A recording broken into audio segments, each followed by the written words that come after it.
portanto, o meu percurso profissional é tão caótico como o meu percurso escolar e académico. Portanto, eu acabei por especializar-me em linguística e estudos linguísticos. Depois fartei-me, tornei-me professor de yoga, pronto, numa outra vida, num universo paralelo, e fui professor de yoga durante 10 anos, mais de 10 anos. Depois, ao mesmo tempo, também trabalhava numa universidade em Inglaterra, na Universidade de Bournemouth, dava apoio a estudantes deficientes. Trabalhava também muito perto com académicos e fazendo, portanto, conteúdo de programação curricular dos académicos, a gestão dos recursos humanos dos académicos.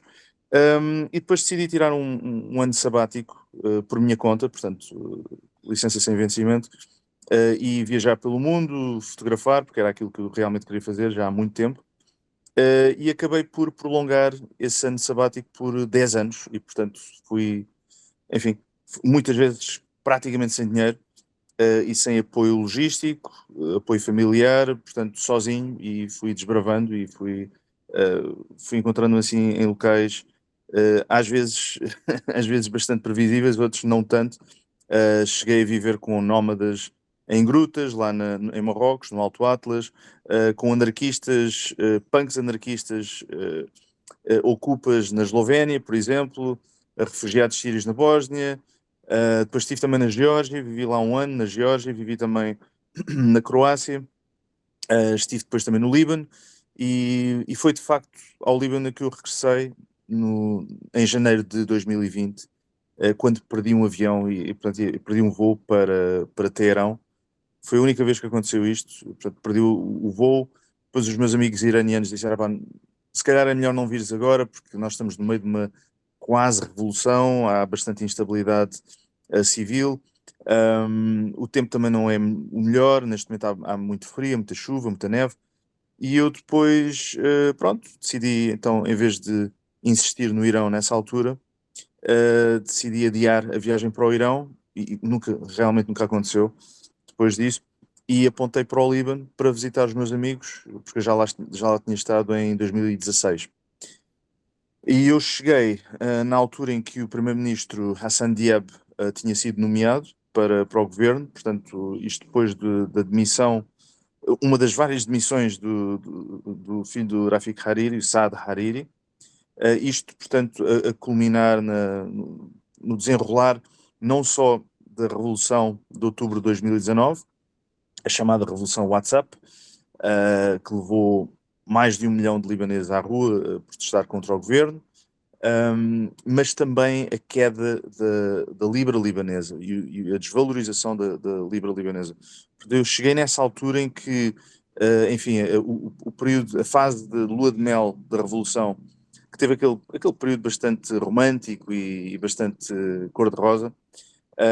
Nessa altura, enfim, já havia um bocado, um, enfim, protestos mais violentos nas ruas, muito mais agressividade, uh, de parte a parte, portanto, entre os manifestantes e a polícia e as autoridades. E nessa altura fui contratado por um jornal local. Não era suposto eu estar no Líbano ou ficar no Líbano, mas contrataram-me como fotojornalista, e, portanto, eu fui logo imediatamente cobrir os protestos da Revolução. Pouco depois aconteceu a pandemia, portanto, eu acabei por ficar retido no Líbano durante a pandemia. Depois da pandemia houve mais protestos, portanto, a Revolução voltou às ruas ainda durante a pandemia. Depois houve uma crise brutal de acesso a eletricidade, nomeadamente a eletricidade do Estado, e também combustíveis. E depois houve a grande explosão no Porto. Eu estava a poucos metros de distância do Porto de Beirute, sobrevivi àquilo, por milagre. Documentei tudo aquilo que esteve relacionado com a explosão e pós-explosão. E continuo, de resto, porque não há desfecho nas investigações em curso. Muitas delas têm sido interrompidas sistematicamente. O Líbano tem bastante corrupção sistémica, e isso afeta também coisas como investigações, como, por exemplo, a maior explosão não nuclear da história da humanidade, ou uma das maiores. Houve uma quase pré-guerra civil em outubro de 2021. também estive a documentar isso. Portanto, eu documentei o dia a dia, portanto, as coisas corriqueiras, as coisas menos corriqueiras, coisas pontuais. Obviamente a crise da eletricidade a crise dos refugiados também, tanto palestinianos como sírios. Obviamente as tensões constantes entre Israel e o Hezbollah culminaram no dia 8 de outubro de 2023, portanto um dia depois do ataque do Hamas em Gaza, a partir de Gaza, aliás. O Hezbollah decidiu juntar-se quase de forma simbólica para estar à causa do Hamas contra Israel, e portanto eu acho que o objetivo deles era apenas marcar ali a presença e não tanto criar uma guerra que depois acabou por desplotar. E teve de facto um grande boom no dia 23 de setembro de 2024, portanto quase um ano depois do início da guerra. Porque até aí as coisas estavam muito localizadas no sul, era ataque a ataque, portanto o míssil é disparado, depois 2 mísseis são disparados, e portanto eu cobri isso também e fui afetado também por isso. A nossa casa foi danificada por bombardeamentos israelitas. Nós, eventualmente, eu, a minha esposa e a minha filha fomos repatriados pelo governo português no dia 27 de setembro de 2024. Portanto, do Líbano para o Chipre, para fazer uma escala de um dia no Chipre, num quartel militar em Larnaca, e depois a partir daí viemos para Lisboa e ficámos em casa de uma amiga nossa. Aliás, estamos neste momento na casa dela. Ela ofereceu-nos guarida. É uma médica chamada Andreia Castro. Portanto, ela eu conhecia, quase por coincidência, mas conhecia dias depois da explosão no Porto de Beirute. Ela foi a única portuguesa que decidiu por conta própria ir até ao Líbano ajudar os libaneses naquela crise humanitária, não é? E ela depois foi várias vezes depois disso, levou bastante ajuda médica, ajuda humanitária, coletivamente, com a iniciativa dela e depois a nossa conjunta com outras pessoas, inclusive pessoas portuguesas que estavam desempregadas, mas mesmo assim queriam ajudar.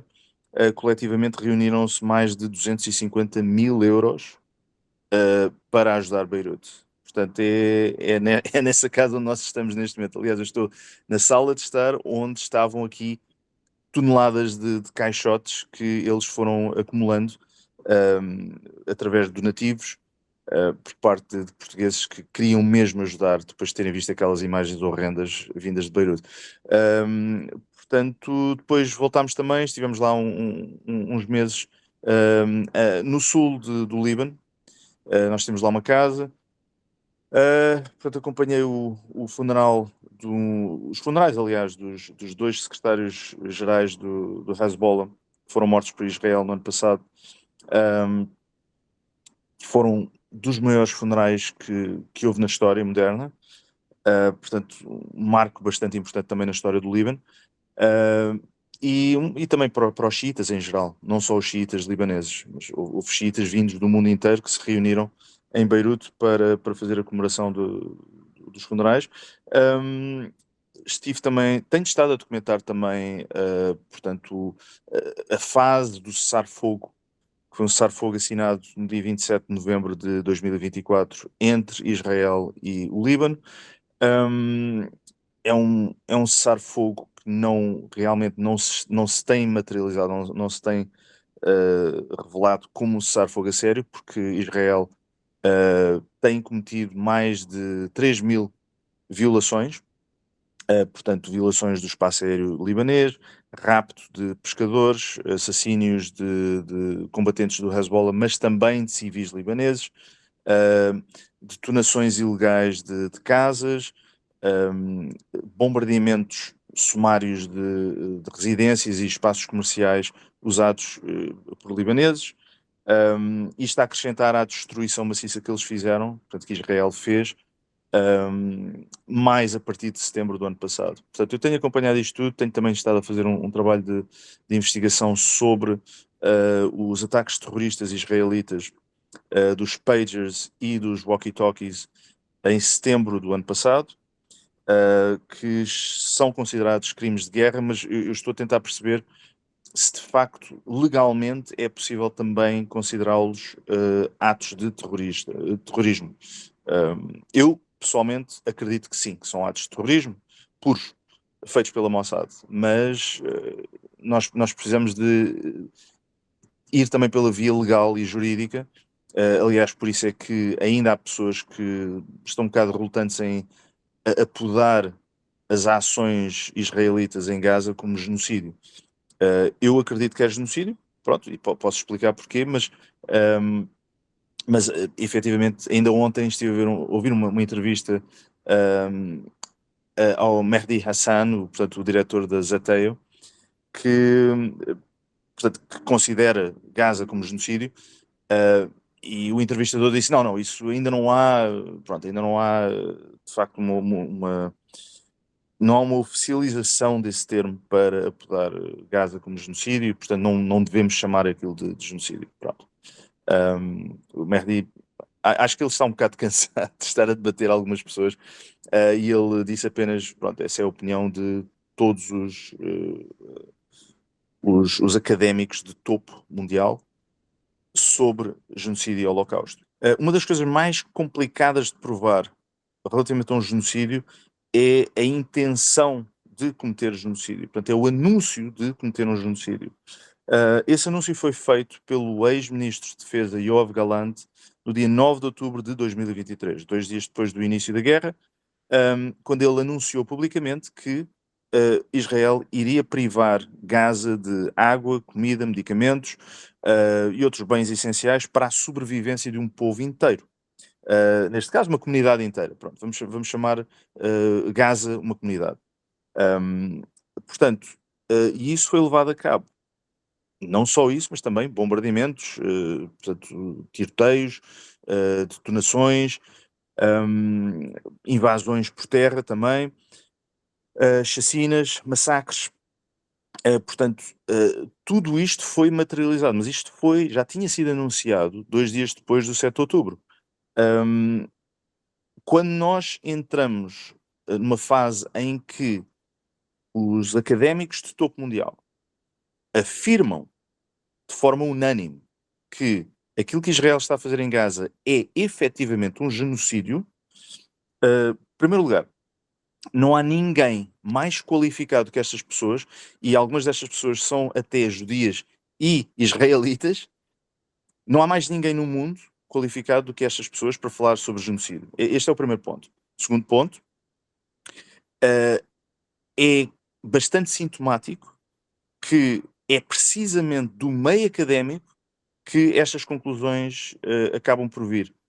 E eu digo isto porquê? Porque, na maior parte dos casos, os académicos não estão de acordo uns com os outros. Essa é a natureza do académico. O académico desafia, o académico investiga, critica, põe em causa estudos e relatórios e conclusões. É um meio extremamente orgânico e dinâmico, e que não estagna. Para estas pessoas todas afirmarem que aquilo que Israel está a fazer em Gaza é genocídio, eu acho que é a prova última de que aquilo de facto é genocídio.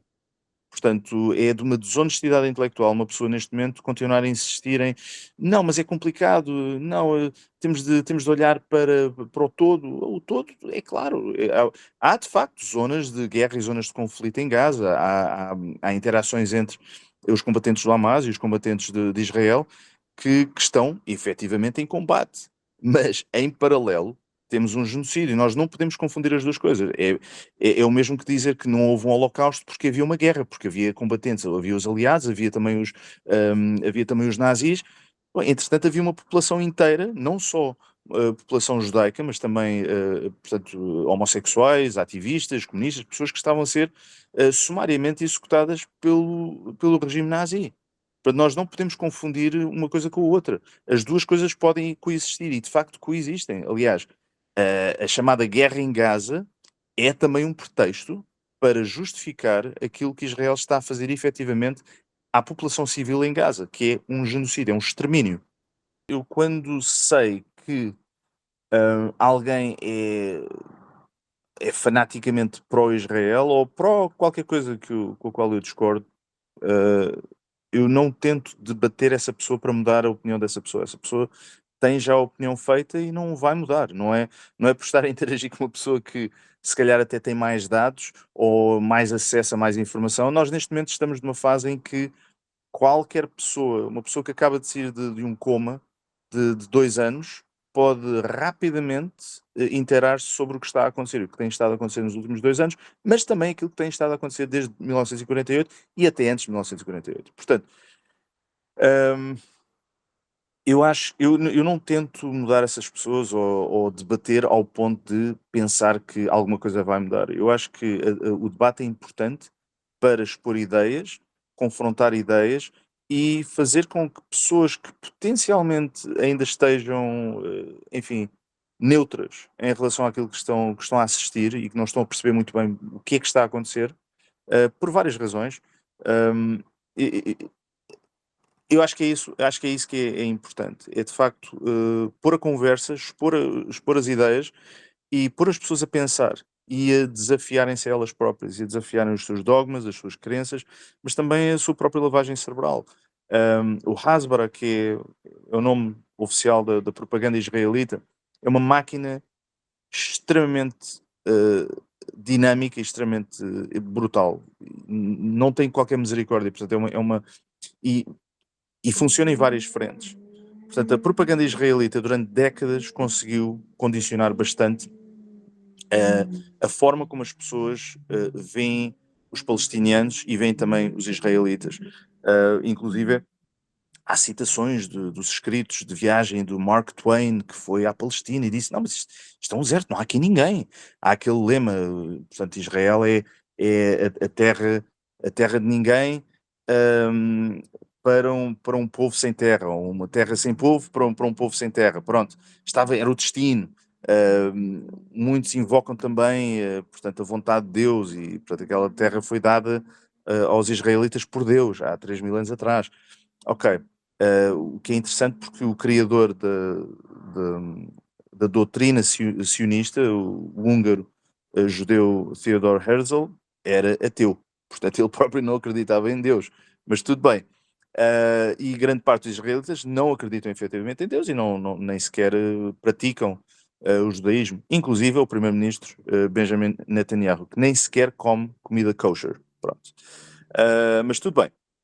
Tudo bem, mas há uma máquina incessante de propaganda, não só de propaganda para criar mentiras, criar mitos, hum, desumanizar palestinianos, mas também para atacar aquelas pessoas que questionem esta propaganda, esta máquina de propaganda e de lavagem cerebral. Lavagem cerebral existe, uma lavagem cerebral de doutrina e de ideologia existe e é aplicada aos israelitas dentro de Israel a partir do momento em que nascem, não é? E aquilo rapidamente resvala para hum, basicamente torná-los em soldados. Todos eles têm de servir o exército, não é? Isso mostra bem que há ali qualquer coisa bastante problemática. Hum, mas, portanto, qualquer pessoa que ponha em causa Israel e as ações de Israel corre sérios riscos de ser ostracizada, de ser ridicularizada, criticada, despedida do seu próprio trabalho, perder uma carreira inteira. Portanto, os israelitas, conseguiram manobrar tudo no sentido de condicionar não só a forma como as pessoas veem Israel, veem os palestinianos, a Palestina e os árabes em geral, mas também a forma como as pessoas se comportam relativamente a Israel e têm de estar na linha, não é? Têm de estar a portar-se bem, senão são acusados de antissemitismo. E isso é uma acusação horrenda. Isso é instrumentalizar o Holocausto, ou seja, usar e abusar a memória e os eventos catastróficos e genocidas do Holocausto para silenciar as pessoas. Qualquer forma de crítica ao governo e ao Estado de Israel. Portanto, temos essa situação. Agora, aquilo que acabou por fugir completamente ao controle dos israelitas e aquilo que acho que os apanhou bastante de surpresa foi a forma como as redes sociais acabaram por criar um universo paralelo a esse universo, esse Matrix, não é? da Hasbara, da propaganda israelita, em que as gerações mais jovens que não estão necessariamente, ainda não houve tempo de as condicionar, ou oportunidade para as condicionar, para acreditar numa ideologia, acreditar numa propaganda pró-Israel, essas pessoas de repente começaram a trocar ideias, começaram a partilhar vídeos. Isto era impensável, obviamente, em 1945, seria impensável nas décadas subsequentes. Os média, portanto, os órgãos de comunicação social, em grande parte, foram sempre pagos e condicionados por Israel. E, portanto, neste momento temos uma selva que se chama as redes sociais, em que qualquer coisa vale, inclusive a desinformação portanto, chamados fake news e AI e tudo mais, mas pronto, não vamos por aí. Vamos meramente pelo facto de haver milhões de jovens que estão a olhar para um genocídio, estão a ver os pais olhar para a televisão e a televisão a dizer que não é genocídio, que Israel é a vítima. Estamos a ver jovens jornalistas a partir de Gaza que têm milhões de seguidores neste momento nas redes sociais a dizer isto é genocídio, olha, mataram-me o primo, mataram-me a minha irmã mais nova, olha, um recém-nascido sem cabeça, foi decapitado por Israel por um bombardeamento. Eles estão a ver isto e estão a pôr o cérebro a funcionar. Israel tentou através da Meta, mas também através do Congresso norte-americano, de pura e simplesmente obliterar o TikTok. Ou seja, o TikTok estava excelente enquanto havia partilhas enfim, de coisas um bocado mais explícitas ou vídeos idiotas de gatos a fazer não sei o quê. Aí não há problema nenhum. A partir do momento em que temos jovens a partilhar os crimes que Israel está a cometer, à revelia dos órgãos de comunicação social tradicionais, o TikTok passou a ser um problema. Portanto, como é que eu ia dizer? Nós neste momento estamos numa situação em que praticamente a população mundial, eu não diria toda, mas em grande parte, mudou de opinião. E mudou de opinião organicamente, através de conversas, protestos, partilhas de informação nas redes sociais, campanhas de sensibilização, e tudo isto fugiu ao controle bastante agressivo e opressivo por parte da máquina de propaganda israelita. Isso faz com que os israelitas tenham perdido essa batalha. O próprio Netanyahu afirmou recentemente que isso está perdido. Eu sei que eles estão a entrar por outros meios agora, meios bibliográficos, portanto, fazer investimentos em livros sobre o Médio Oriente, alguns países na região do Médio Oriente, e depois vão lá metendo assim uns lamirés sobre como Israel é a vítima e todos os outros são culpados. E, portanto, Israel tem assassinado jornalistas e fotojornalistas e repórteres e investigadores desde há décadas. Portanto, isto não é, nada disto é novo. As coisas estão, enfim, em moldes mais devastadores e mais acelerados, porque essa é a fase em que nós estamos neste momento. Eu acho, não desviando muito dessa pergunta, mas eu acho que é importante realçar que se o executivo de Joe Biden estivesse no poder neste momento, Israel estaria a fazer exatamente aquilo que está a fazer neste momento. Nós sabemos que Israel, portanto, fez muito mais danos e causou muito mais mortes durante um governo Labour, que por defeito seria mais de esquerda, mais sensibilizado para não compactuar com o Estado de Israel em crimes de guerra. Eles fizeram mais crimes de guerra durante o período Labour do que o período Tory, não é? Conservador. Portanto, no que concerne a política externa, tudo o que mete a Israel é consistente e coeso, independentemente das ideologias de cada partido que esteja no poder.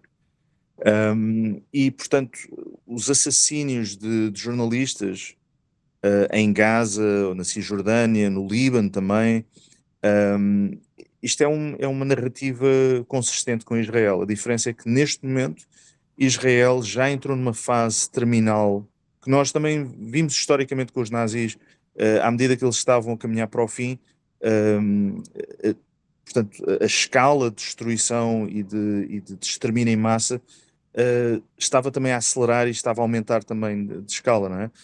Portanto, um, ontem foi horrível. Eu vi as fotografias daqueles rapazes, do Anas. Eu nem seguia o Anas, quer dizer, via assim esporadicamente algumas publicações através da Al Jazeera. Um, eu tenho amigos que seguem os jornalistas religiosamente todos os dias e vão ver as contas de Instagram, e de X e Facebook, enfim. Um, mas eu nem sequer estava muito inteirado sobre quem estas pessoas são realmente. Eu não, enfim, tenho uma informação superficial. Vi as fotografias deles, via vídeos dele com uma das filhas, um, vi vídeos dele a tentar manter a compostura e a não quebrar em lágrimas depois de receber as notícias de que entre aquilo que tinha sido bombardeado, as pessoas que tinham sido bombardeadas, alguns familiares dele tinham sido mortos. Isto são jovens, ele tinha 29 anos, era um miúdo. Pronto, eu tenho 47 anos, não é? Ele tem quase idade para ser meu filho e é absolutamente aberrante, mas chega a ser ainda mais aberrante porque de facto Israel já nem sequer faz questão de esconder aquilo que está a fazer. Portanto, eles abertamente admitem que o fizeram. Quando, em 2020, acho que foi em 2022, eles assassinaram uma jornalista, também ela, da Al Jazeera, Shirin Abu Akleh, um, na Cisjordânia. E, portanto, levaram bastante tempo a admitir que tinham sido eles, mas depois disseram vamos investigar, nós próprios vamos investigar o crime que cometemos, não é? Ahm, vamos depois arranjar desculpas, vamos censurar quem quer que esteja a tentar investigar isto. Portanto, um processo longo de anos e anos e anos até se chegar a uma conclusão. E não foram eles sequer que depois fizeram uma investigação final e conclusiva e satisfatória daquilo que aconteceu à Shirin. Foi a equipa da Zeteo, precisamente, liderada pelo Mehdi Hassan, que fizeram e lançaram o documentário este ano, que se chama Quem Matou Shirin. Portanto, Israel uh, está a assassinar civis e, claro, assassinando de propósito jornalistas locais. Aquilo que eles fazem é silenciar a verdade. Israel é um caso interessante porque eles continuam a tentar retratar-se eles próprios como, enfim, um mar de virtudes democráticas, não é? Durante a guerra que eles próprios criaram contra o Irão no mês passado, ou há 2 meses, um, foi no mês passado, não é? Foi em julho. Um, eles, pura e simplesmente, baniram completamente a presença de jornalistas internacionais e as ações jornalísticas de, portanto, repórteres israelitas em Haifa. A situação foi tão séria em Haifa que eles, para manter, enfim, a imagem de que estavam de alguma maneira a ganhar, a vencer a guerra contra o Irão, eles baniram a presença dos média em Haifa, ok? Dentro de Israel. Um, Portanto, eles fazem autocensura dentro do seu próprio país. Portanto, em Gaza, o interesse deles é matar o máximo possível de jornalistas, silenciar aquelas vozes para sempre. Já estamos a falar por lá de censura, estamos a falar de aniquilação do jornalismo, um, ao mesmo tempo não deixando entrar qualquer repórter, pronto, independente, porque eles deixam de vez em quando entrar alguns repórteres que estão ao serviço das forças de defesa israelitas, não é? Um, Agora, jornalismo independente é proibido em Gaza. Portanto, sob o pretexto de não é seguro, isto não é seguro, portanto é melhor não vir para aqui, não é? É a única vez que eu vi vamos chamar de conflito, neste caso, um conflito armado em que o governo diz que não podemos deixar entrar aqui jornalistas.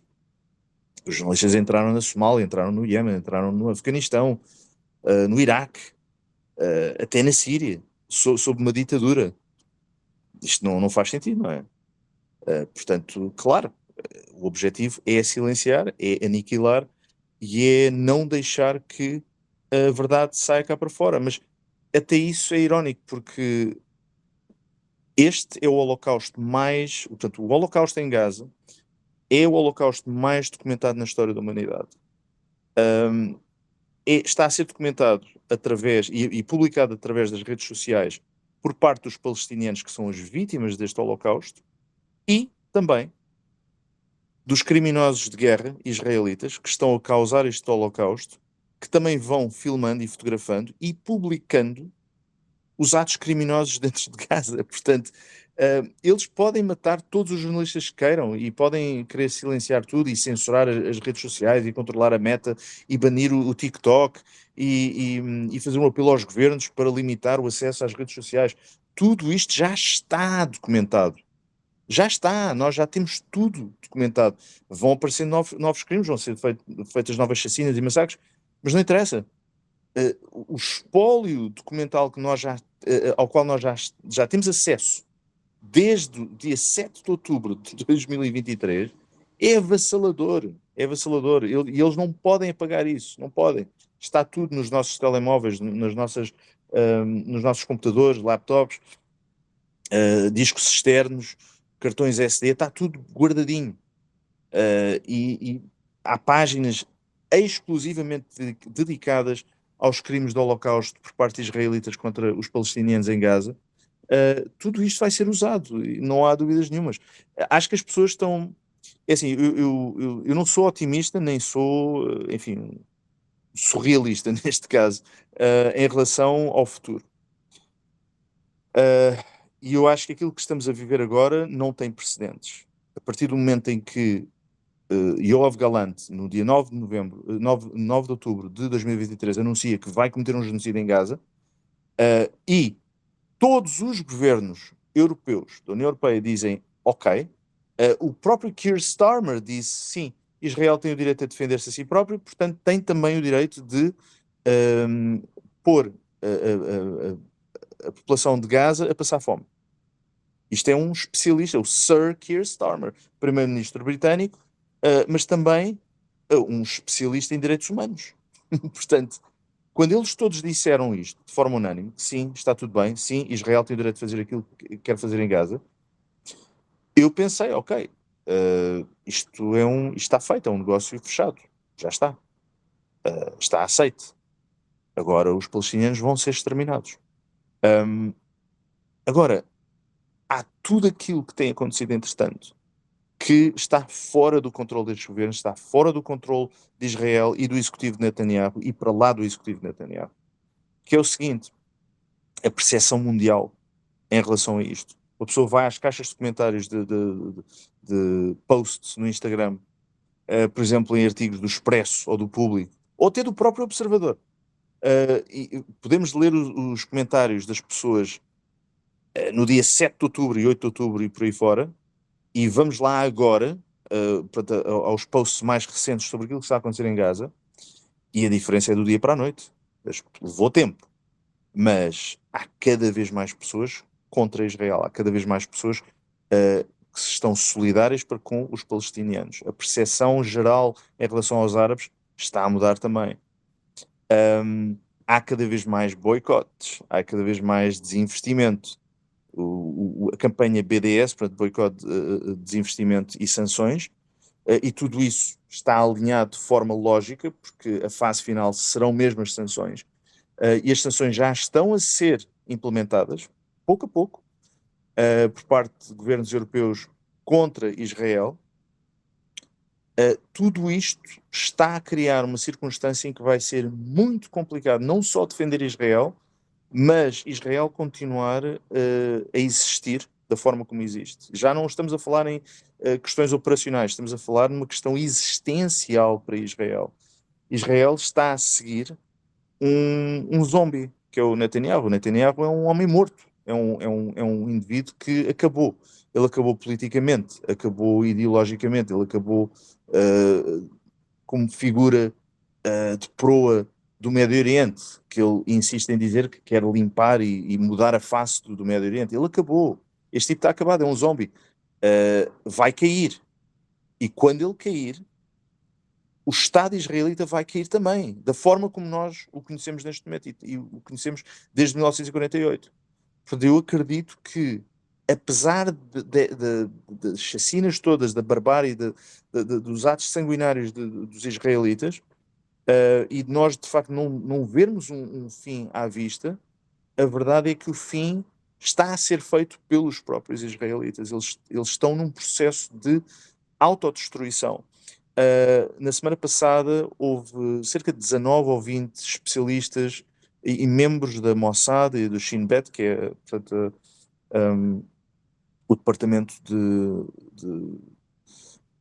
investigação interna que eles têm lá em Israel, e eles todos, também de forma unânime, disseram: não há soluções à vista, não há resultados estratégicos à vista. Tudo aquilo que nós estamos a fazer é seguir o Netanyahu e o trilho de destruição e de autodestruição dele. Portanto, são os próprios israelitas, e muitos deles são fanáticos pró-Israel, não é? São completamente fanáticos, trabalham para a Mossad, que é uma organização terrorista, e eles próprios dizem: o Netanyahu não está basicamente a atingir objetivos nenhuns. O Hamas continua, o Hezbollah continua, os reféns continuam retidos em Gaza, mortos ou vivos, não interessa, continuam lá. Não há segurança garantida para as populações israelitas do norte que fazem fronteira com o Líbano, ainda não podem regressar lá. Entretanto, Netanyahu quer já iniciar uma nova ronda de agressões contra o Irão. E o Irão, desta vez, não vai perdoar. O Irão danificou bastante infraestruturas militares e estratégicas de Israel. Desta vez, as coisas vão ficar muito, muito pior para Israel. Portanto, eu acredito que o fim, não sei se estará para breve, mas o fim vai chegar e o fim vai ser irreversível, não só para Netanyahu, mas para Israel.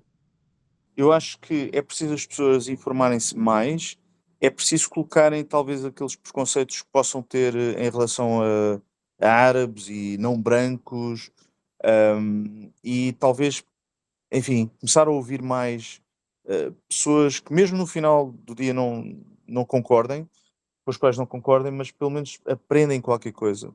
Eu acho que é importante as pessoas olharem para factos. É bastante, é fundamental as pessoas olharem para um crime de guerra e hum, não escutarem primeiro a pessoa que fez o ato criminoso, que cometeu o crime de guerra, portanto, basear a sua opinião nessa defesa ou autodefesa do criminoso de guerra. Isto é tão ridículo como estarmos a olhar para as ações dos nazis na Segunda Guerra Mundial e, e depois dizer: olha, deixa cá ver o que é que o Hitler tem a dizer sobre isto, porque isto é importante. É importante nós sabermos o que é que eles estão a dizer, não é? Claro que é importante o que é que eles estão a dizer, mas acho que é bastante importante saber o que é que os especialistas sobre genocídio e holocausto dizem sobre um genocídio, neste caso o genocídio mais documentado na história da humanidade, o genocídio em Gaza, estão a dizer sobre o genocídio em Gaza. Não só isso, mas eu acho que é importante as pessoas começarem a envolver-se mais, não só na causa de Gaza, mas outras causas, a causa do Sudão, do Congo, Mianmar, os uigures, a questão mesmo entre a guerra entre a Rússia e a Ucrânia. Tudo isto tem consequências, não só a nível humanitário, não só a nível de migrações de refugiados.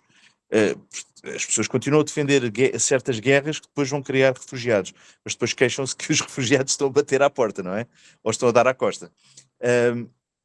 Mas eu acho que o mais importante no meio disto tudo, para as pessoas realmente se envolverem, começar a protestar, começar a manifestar, começar a partilhar aquilo que estão a ver realmente, já de forma educada e informada,